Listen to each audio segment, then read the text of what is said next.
Ketua, tanggapan terkait kampanye Akbar hari ini nih. Ya, kampanye Akbar luar biasa, semangat pendukung Sufyan Chandra tidak pernah turun, selalu naik terus semangatnya. Suasana apapun, panas, hujan, ya, angin, semua dilewati dengan sempurna, insya Allah, ya.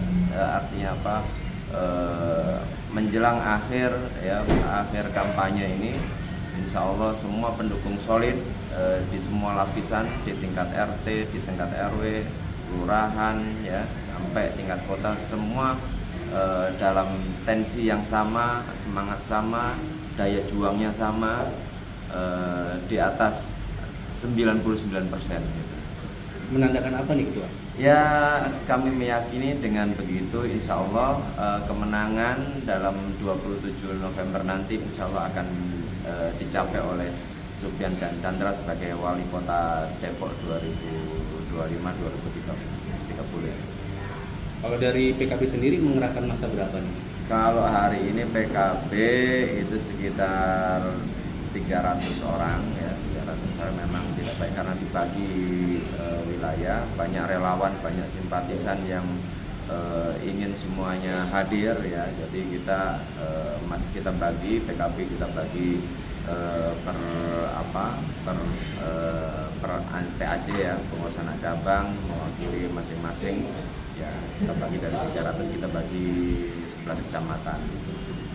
Prinsipnya semuanya ingin ikut bergabung, ya, semuanya ikut berpartisipasi. Cuman kita juga menyiapkan, ya, langkah-langkah berikutnya sehingga tadi dengan begitu sudah luar biasa semangatnya. Bisa relawan, simpatisan hadir semua tanpa diundang pun hadir. Mereka swadaya dengan sumber daya mereka masing-masing, atribut sesuai dengan yang mereka punya, hadir, cetak sendiri, ya, bawa baliho sendiri, spanduk sendiri. Ini saya kira semangatnya tidak dimiliki oleh calon lain, ya, gitu. Masih akan melakukan giat lagi setelah kampanye Akbar ini? Tentu ini kan besok sudah hari tenang, ya. Besok masih ada Sabtu. Sabtu, ya. Nah, artinya hari Minggu sudah hari tenang. Konsolidasi tetap dilakukan, ya. Mungkin kalau kampanye terbuka kita sudah sesuai dengan aturan, kita akan mematuhi, tapi paling tidak memang koordinasi, komunikasi lintas relawan, lintas mendukung terus dilakukan untuk persiapan di 27 November. Terakhir, himbauan untuk kepada masyarakat? Himbauan kepada masyarakat, kami mengajak seluruh warga Kota Depok untuk semua berbondong-bondong TPS. Jangan ada yang golput, karena golput ini akan merugikan warga Kota Depok. Jadi pembangunan Kota Depok ini akan tumbuh pesat kalau partisipasi publiknya, partisipasi pemilih Kota Depok ini semua hadir di TPS menentukan pilihannya. Dan saya yakin hari ini antusias warga masyarakat akan luar biasa karena punya harapan baru, semangat baru, yaitu Pak Sufyan Chandra nomor 2. Ketua, terkait debat, Ketua sebagai Dewan Provinsi penilaiannya seperti apa nih?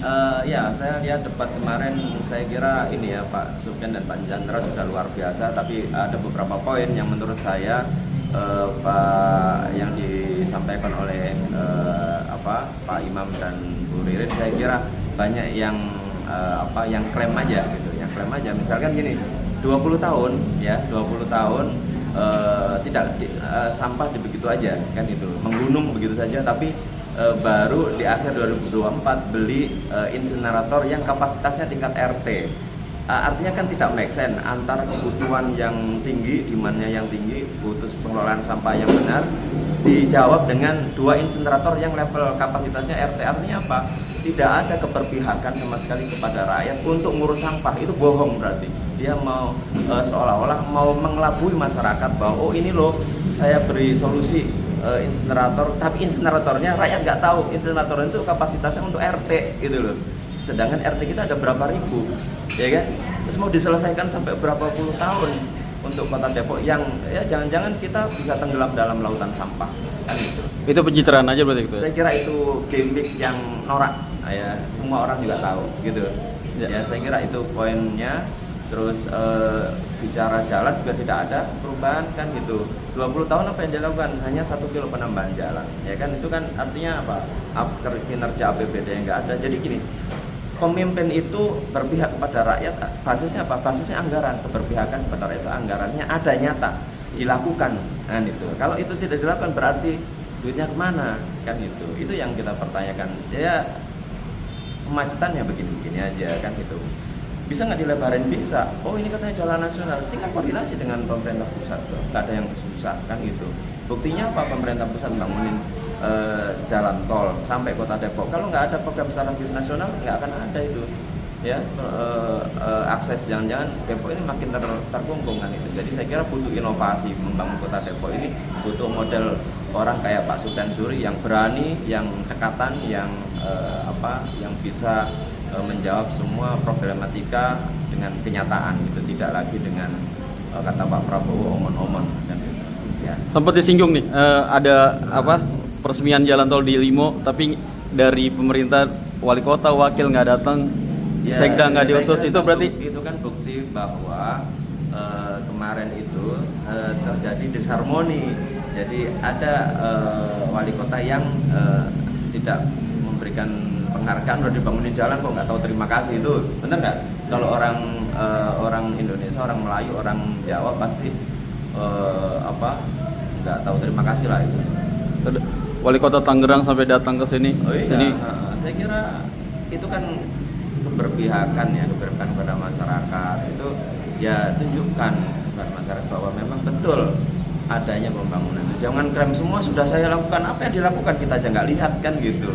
Jadi aneh, misalkan Depok Open Space depan wali kota 20 tahun masa dibangun satu Depok Open Space, berapa sih anggarannya? Ya kan itu.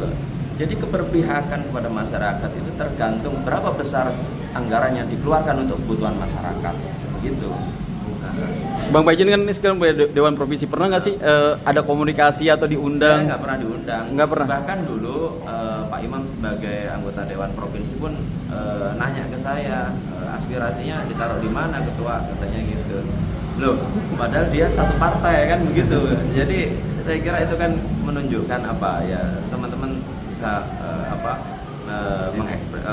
mengartikan sendiri, menafsirkan apa yang Depok memang ya unik sekali, dan saya kira harus kita rubah tahun ini agar Depok lebih maju, lebih beradab, tidak tertinggal dari kota-kota besar lainnya. Depok harus mampu bersaing dengan kota-kota besar yang lainnya, bahkan acuannya harus dunia gitu, karena Depok ini buffer city Jakarta, yang dulu Jakarta sebagai ibu kota negara sekarang sudah bergeser ke Kalimantan ibu kotanya. Nah, apakah kita makin terpuruk atau enggak? Bekasi itu Jakarta ketika ibu kota pindah ke Kalimantan, ternyata Jakarta punya pendapatan jauh lebih tinggi tahun 2025 ini. Jadi hampir APBD DKI itu ketika sudah ditinggal diputuskan IKN sebagai ibu kota negara, DKI malah diuntungkan. Kenapa? Aset-aset pusat itu menjadi asetnya pemerintah DKI. Sehingga apa? Pendapatan dia hari ini 90 triliun lebih. Yang itu Depok bisa nggak? Bisa, sebagai kota yang memang tidak punya wilayah yang luas, tapi harus punya kreativitas yang tinggi. Bagaimana? Investor harus masuk ke Depok. Syaratnya apa? Ya harus dibuka fasilitasi untuk para investor. Apa yang harus disiapkan? Disiapkan perangkatnya. Bagaimana misalkan investor-investor, perusahaan-perusahaan digital masuk di kota Depok. Nanti punya karyawan, punya peluang kerja, ya kan? Kita kan penganggurannya masih tinggi kan gitu, maka butuh dibuka peluang-peluang kerja baru. Jadi tidak hanya berharap di Jakarta saja mungkin ya, walaupun di orang Depok banyak kerja di Jakarta, tapi di Depok sendiri harus menjadi tuan rumah. Rakyat Depok harus homely di Depok ini sebagai rumahnya. Jadi dia bekerja, dia tinggal, dia belajar dan seterusnya gitu.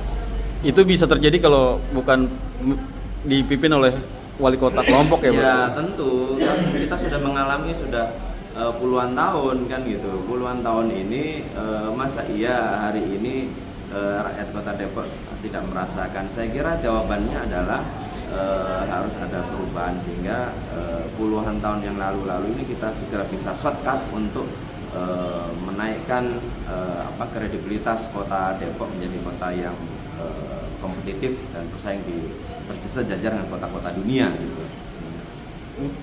Ya. Oke. Ketua, makasih banyak atas waktunya.